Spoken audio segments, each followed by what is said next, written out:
Hello guys, welcome back to my YouTube channel reels of ഇമയിലേക്ക് ഏവർക്കും സ്വാഗതം. ഇന്നാണെങ്കിൽ ഞാൻ ചെയ്തിട്ടില്ലാത്ത ഒരു കണ്ടന്റ് ആയിട്ട് ഇന്ന് ഞാൻ വന്നിരിക്കുന്നത്. ഇന്നൊരു റിവ്യൂ ചെയ്യാമെന്ന് വിചാരിച്ചു.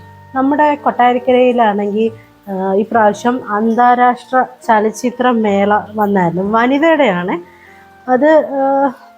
കൊട്ടാരക്കര വന്നത് എല്ലാവരും അറിഞ്ഞാണ്.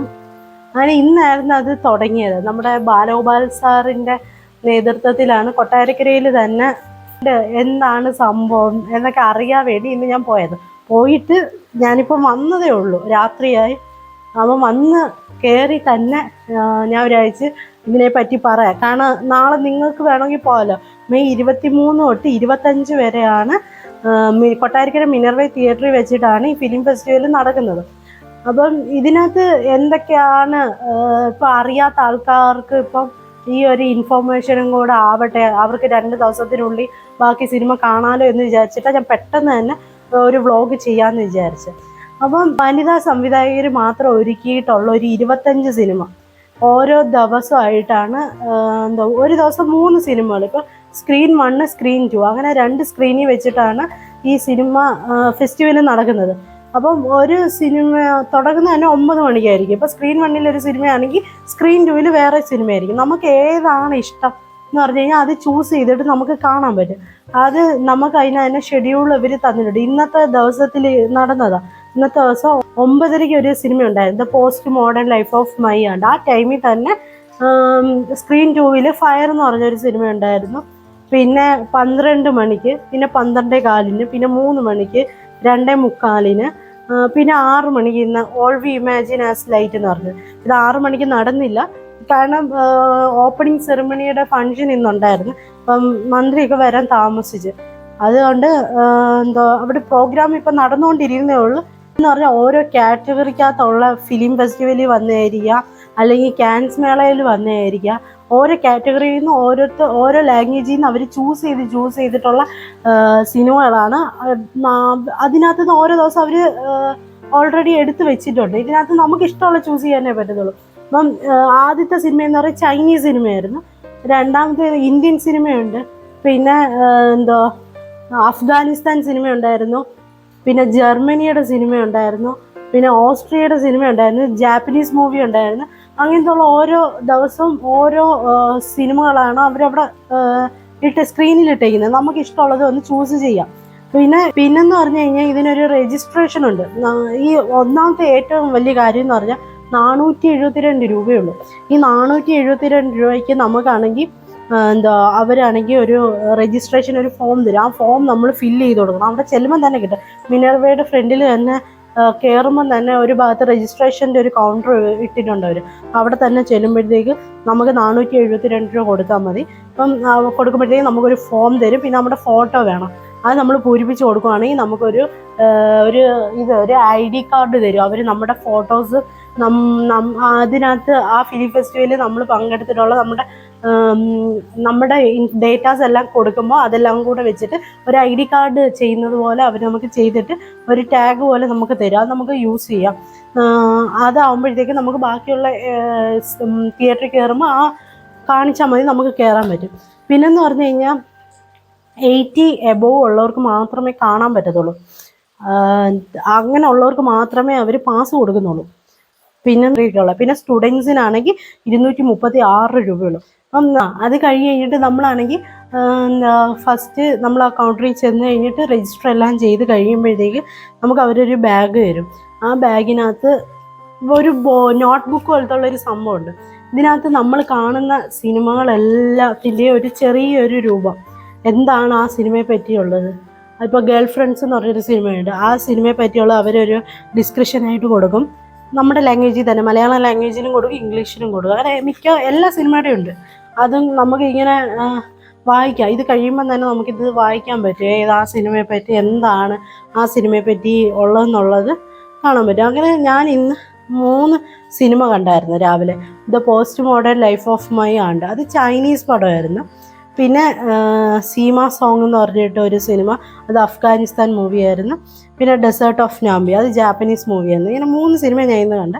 അത് കഴിഞ്ഞ് നാളെയുള്ള ഏതൊക്കെ സിനിമയാണെന്ന് വെച്ച് കഴിഞ്ഞാൽ girl friends, freshly cut grass എന്ന് പറഞ്ഞ വേറൊരു സിനിമ. ഇത് രണ്ടും 9:45 പിന്നെ ക്യൂപ്പിഡ് സോ ദ സ്റ്റാർ എന്ന് പറഞ്ഞിട്ട് ദ അതർ സൈഡ്, ഇത് രണ്ടും 12 മണിക്ക്. ദ അതർ സൈഡ് 12:15 പിന്നെ വില്ലേജ് റോക്ക് സ്റ്റാർസ് 3 മണിക്ക്, ടീച്ചർ 3 മണിക്ക്, പിന്നെ 6:15 memories of A burning body substance. ഇത് ഇത്രയാണ് നാളത്തെ പരിപാടി. പിന്നെ നഞ്ചിയമ്മയുടെ ഒരു പ്രോഗ്രാമുണ്ട്. ഞാൻ ഇന്ന് പോയി കണ്ടപ്പോൾ എനിക്ക് തോന്നിയ കുറച്ച് കാര്യങ്ങൾ ഞാൻ പറയാം. ആൾക്കാർക്ക് ഇതെന്തോന്ന് മനസ്സിലായിട്ടേ ഇല്ല, വെറുതെ വന്ന് പോയി കാണുന്ന കുറേ ടീംസ് ഉണ്ട്. പിന്നെന്ന് പറഞ്ഞു കഴിഞ്ഞാൽ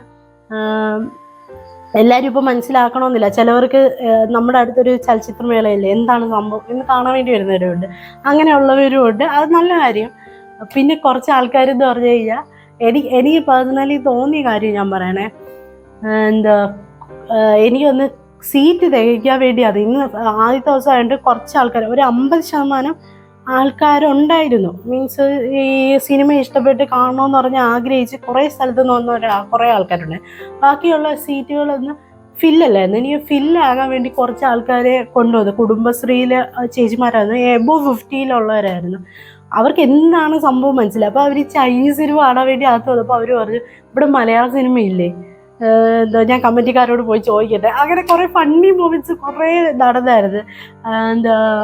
അതുകൊണ്ട് നമ്മൾ ഈ കാണുന്ന കാറ്റഗറി ആണെങ്കിൽ ശ്രദ്ധിച്ച് വേണം നമ്മൾ കയറാൻ. ചൈനീസ് മൂവി ആണെങ്കിൽ അവരുടെ ലാംഗ്വേജ് ആയിരിക്കും സംസാരിക്കുന്നത്, അതിൻ്റെ അടിയിൽ തന്നെ ട്രാൻസ്ലേഷൻ കാണും. ട്രാൻസ്ലേഷൻ നല്ല ബോൾഡായിട്ടാണ് അവർ ട്രാൻസ്ലേഷൻ നൽകിയിട്ടുള്ളത്. അപ്പോൾ അത് കാണുമ്പോഴത്തേക്കും നമുക്ക് ഇംഗ്ലീഷ് ആയിരിക്കും ഫുള്ള് ട്രാൻസ്ലേഷൻ ആയിട്ട് തരും, നമ്മുടെ ലാംഗ്വേജിലല്ല ട്രാൻസ്ലേഷൻ. അപ്പം നമുക്കതിപ്പോൾ ഇങ്ങനെ നോക്കിയിരിക്കണം. നമ്മളിപ്പോൾ ഇങ്ങനെ തിരിഞ്ഞു പോയി കഴിഞ്ഞാൽ നമ്മൾ അവരെന്തോ പറയുന്നത് നമുക്ക് മനസ്സിലാവത്തില്ല. അപ്പം അങ്ങനത്തെ ഉള്ള മൂവീസാണ് വരുന്നത്. പിന്നെ അല്ലെങ്കിൽ പിന്നെ നിങ്ങൾക്ക് മലയാള സിനിമ കാണണമെന്നുണ്ടെങ്കിൽ ആ ഒരു ടൈം അഡ്ജസ്റ്റ് ചെയ്ത് വരുന്നതായിരിക്കും നല്ലത്. പിന്നെ നല്ല രസമായിരുന്നു. ഞാൻ ആദ്യമായിട്ടായിരുന്നു ചൈനീസ് മൂവി കാണുന്നത് തിയേറ്ററിൽ. കാരണം ബിഗ് സ്ക്രീനിൽ കാണുന്നത് ആദ്യമായിട്ട്. നമ്മൾ ഓൾറെഡി സീരീസ് ആയിട്ടൊക്കെ കാണുന്നുണ്ട്, പക്ഷേ എന്നാലും ഒരു ബിഗ് സ്ക്രീനിൽ അതിൻ്റെ ആ സൗണ്ട് എഫക്റ്റോടൊക്കെ കണ്ടപ്പോൾ എനിക്ക് ഭയങ്കര സന്തോഷം തോന്നി. പിന്നെ സ്ക്രീന് വ്യത്യാസമുണ്ട് കേട്ടോ. നമ്മുടെ തിയേറ്ററിൻ്റെ ഫുൾ സ്ക്രീനിനകത്തല്ല. ചില സിനിമകൾ സ്ക്വയർ ഷേപ്പിലായിരിക്കും, ചില സിനിമകൾ പകുതിയെ കാണത്തുള്ളൂ. മീൻസ് ഇത്രയും വലിയ റെക്ടാങ്കിൾ ഷേപ്പ് ആയിരിക്കും, പക്ഷേ ഫുള്ളായിരിക്കത്തില്ല. കാരണം അവിടുത്തെ ചിലപ്പോൾ മൂവിയുടെ തിയേറ്റർ ആ സ്പേസ് അനുസരിച്ച് ഇവിടെ വരുമ്പോൾ ചിലപ്പോൾ വ്യത്യാസം വരും. പിന്നെ ചില സിനിമകൾ കാണുമ്പോൾ നമുക്കൊന്നും മനസ്സിലാവത്തില്ല, പക്ഷേ അവരുടെ ആ കൾച്ചർ, അവരുടെ അഫ്ഗാനിസ്ഥാൻ മൂവി കാണുമ്പോഴത്തേക്ക് അവരുടെ ട്രഡീഷണൽ കൾച്ചറൊക്കെ കാണാൻ പറ്റും. നമ്മൾ ചോദിക്കും, ഓ അങ്ങനെയൊക്കെ ആണല്ലേ. അഫ്ഗാനീസിൻ്റെ കുറേ ഫുഡ്, ആ സിനിമയ്ക്കകത്ത് കുറേ ഫുഡിൻ്റെയൊക്കെ എക്സ്പ്ലോർ ചെയ്തായിരുന്നു. പിന്നെ ചൈനീസ് മാർക്കറ്റ്, അവർ ചൈനീസുകാർ ജീവിക്കുന്നത് എങ്ങനെയാണ്, അങ്ങനത്തെ ഉള്ള കുറേ കാര്യങ്ങൾ നമുക്ക് കാണാൻ പറ്റും. പിന്നെ ആ ലാംഗ്വേജ് നമുക്ക് കേൾക്കാൻ പറ്റും. പിന്നെ ഈ കൂടുതലായിട്ട് സിനിമ കാണുമ്പോൾ കുറേ ആൾക്കാർ വരുന്നുണ്ട്, പുറത്തുനിന്നുള്ള ആൾക്കാരൊക്കെ കുറേ പേര് വരുന്നുണ്ടായിരുന്നു. അപ്പോൾ കുറേ പേര് പരിചയപ്പെടാൻ പറ്റും. ഇന്ന് തന്നെ ഒരു 3-4 സുഹൃത്തുക്കളെ കിട്ടിയായിരുന്നു. എൻ്റെ പള്ളിയിലൊരു ഫ്രണ്ട് ഉണ്ടായിരുന്നു, അങ്ങനെ അവൾ കണ്ട്. പിന്നെ അവളുടെ കുറച്ച് ഫ്രണ്ട്സ് ഉണ്ടായിരുന്നു. അങ്ങനെ അങ്ങനെ കുറച്ച് ഫ്രണ്ട്സിനെ കാണാൻ പറ്റി, അറിയാൻ പറ്റി. പിന്നെ പണ്ട് പഠിച്ചിട്ടുള്ളൊരു കുട്ടീനെ കാണാൻ പറ്റി. പിന്നെ കുറച്ച് ഫിലിം സ്റ്റാർസ് വന്നു, അങ്ങനെ അവരെ നമ്മൾ പരിചയപ്പെട്ടൊന്നുമില്ല, പക്ഷെ ദൂരെ നിന്ന് കാണാൻ പറ്റി. പിന്നെ ഏറ്റവും ലാസ്റ്റ് ആയപ്പോഴത്തേക്ക് ഓപ്പണിംഗ് സെറിമണിയുടെ ടൈം ആയപ്പോഴത്തേക്ക് ഒരു സിംഗറുണ്ട്, ലതിക ടീച്ചർ എന്ന് പറഞ്ഞിട്ടുള്ള പേര് പറഞ്ഞു കഴിഞ്ഞാൽ ആർക്കും അറിയത്തില്ല, പക്ഷെ അവരുടെ ആ മ്യൂസിക് പഴയ കാലത്തെ ചിത്രത്തിലെയും താളവട്ടത്തിലെയും കുറേ പാട്ടുകൾ അവർ ഹമ്മിങ് ചെയ്തിട്ടുള്ളത്, അതൊക്കെ അവരവിടെ പാടി കേൾപ്പിച്ചപ്പോഴത്തേക്ക് ഓഡിയൻസിൻ്റെ റെസ്പോൺസും അടിപൊളിയായിരുന്നു. അങ്ങനെ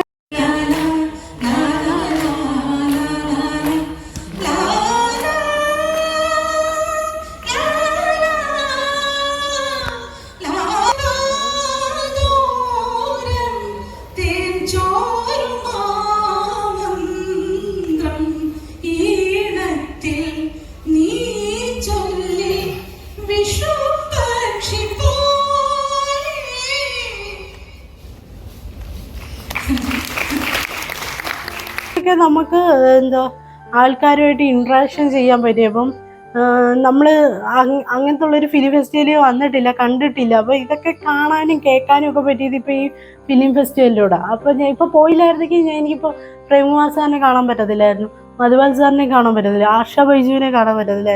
ഇവരോട് സംസാരിച്ചിട്ടൊന്നുമില്ല, പക്ഷെ നമ്മൾ കാണാൻ പറ്റിയല്ലോ എന്നുള്ള ഒരു സന്തോഷം. ഫോട്ടോ ഒന്നും എടുത്തൊന്നുമില്ല, കാരണം വേണമെങ്കിൽ നമുക്ക് ഫോട്ടോ എടുക്കാമായിരുന്നു, പോയി ചെന്ന് ചോദിച്ചെങ്കിൽ നമുക്ക് ഫോട്ടോ എടുക്കാം. പക്ഷെ അവരെ ഫോട്ടോ എടുക്കുന്നതിനെക്കാട്ടിലും ഉപരി നമുക്ക് അങ്ങനെ അവരെ കാണാൻ പറ്റി, അവർ പറയുന്നത് കേൾക്കാൻ പറ്റി. അങ്ങനെ നല്ലൊരു എക്സ്പീരിയൻസ് ആയിരുന്നു. ഇന്ന് നല്ലൊരു ദിവസമായിരുന്നു. ഞാൻ പ്രതീക്ഷിക്കുന്നതിനെക്കാട്ടിലും നല്ലൊരു ദിവസമായിരുന്നു. ഇങ്ങനെ സിനിമയെ ഭയങ്കരമായിട്ട് സ്നേഹിക്കുന്ന ആൾക്കാർ കുറേ പേരുണ്ടെന്ന് എനിക്കറിയാം. അങ്ങനെയൊക്കെ ഉള്ളവർക്ക് ഈ മീൻസ് നമ്മുടെ മലയാള ലാംഗ്വേജ് അല്ല, ഇൻ്റർനാഷണൽ ലാംഗ്വേജ് സിനിമകൾ കാണാൻ ആഗ്രഹിക്കുന്ന കുറേ ആൾക്കാരുണ്ടെന്നറിയാം. അങ്ങനെയുള്ളവർക്ക് ഇങ്ങനൊരു ഫെസ്റ്റിവൽ നമ്മുടെ നാട്ടിൽ തന്നെ നടക്കുമ്പോൾ ഉറപ്പായിട്ടും പോയി കാണണം, നിങ്ങൾ എക്സ്പീരിയൻസ് ചെയ്യണം. അങ്ങനെയൊക്കെ എനിക്ക് പറയാനുള്ളൂ. അപ്പം എനിക്കറിയാൻ പറ്റിയ കാര്യങ്ങൾ ഞാൻ നിങ്ങളോടും പറഞ്ഞു. ഞാൻ ഇന്ന് തന്നെ ഈ വ്ളോഗ് ഇടാൻ കാരണം തന്നെ കഴിഞ്ഞാൽ ഇപ്പോൾ 2 ദിവസം കഴിഞ്ഞ് വ്ളോഗ് ഇട്ട് കഴിഞ്ഞാൽ പ്രോഗ്രാം തീർന്നു. അപ്പം വലിയ സബ്സ്ക്രൈബേഴ്സ് ഒന്നും ഇല്ല, എനിക്ക് കുറച്ച് ആൾക്കാരേ ഉള്ളൂ. ഇപ്പം ഞാൻ ഈ വീഡിയോ ഇട്ട് കഴിഞ്ഞാൽ പോലും കുറച്ച് ആൾക്കാർ മാത്രമേ കാണത്തുള്ളൂ എന്ന് എനിക്കറിയാം. അപ്പം അങ്ങനെ കാണുന്നതിനകത്തുള്ള ചിലപ്പോൾ ഞാൻ പറഞ്ഞു കഴിഞ്ഞിട്ട് ഒരു 10 പേർക്ക് ഇത് പോയി കാണാൻ പറ്റുന്നെങ്കിൽ നല്ലതായിരിക്കും എന്ന് ഞാൻ വിചാരിക്കുന്നു. അതുകൊണ്ടാണ് ഞാൻ ഇന്ന് ഓടി വന്നിട്ട് ഇപ്പം തന്നെ രാത്രി 9 മണിയെങ്ങാണ്ടായി. അപ്പോൾ ഞാൻ വിചാരിച്ച് ഇപ്പം തന്നെ വ്ളോഗ് ചെയ്ത് കഴിഞ്ഞിട്ട് ചിലപ്പോൾ രാത്രി ഒരു 10-11 മണിക്ക് അപ്ലോഡ് ചെയ്യുമായിരിക്കും. എഡിറ്റെല്ലാം ചെയ്ത് കഴിയുമ്പോൾ ഇന്ന് തന്നെ ഇടാമെന്ന് ഞാൻ വിചാരിച്ചതാണ്. നാളെ എൻ്റെ പ്രേക്ഷകർ നാളെ മറ്റന്നാളോ കാണാൻ ആഗ്രഹമുള്ളവർ, ഞാൻ എല്ലാവരെയും നിർബന്ധിക്കുന്നത്, നിങ്ങളെല്ലാവരും പോയി കാണണം, സൂപ്പറാണ് അങ്ങനെ ഞാൻ പറയുന്നില്ല. സിനിമ കാണാൻ ആഗ്രഹിക്കുന്ന ആൾക്കാർ, തിയേറ്റർ എക്സ്പീരിയൻസ്, ഇൻ്റർനാഷണൽ പടങ്ങൾ തിയേറ്ററിൽ പോയി കാണാൻ ആഗ്രഹിക്കുന്ന ആൾക്കാർ, അങ്ങനെയുള്ള ആൾക്കാർ പോയി ചെന്ന് കാണണം ഞാൻ പറയും.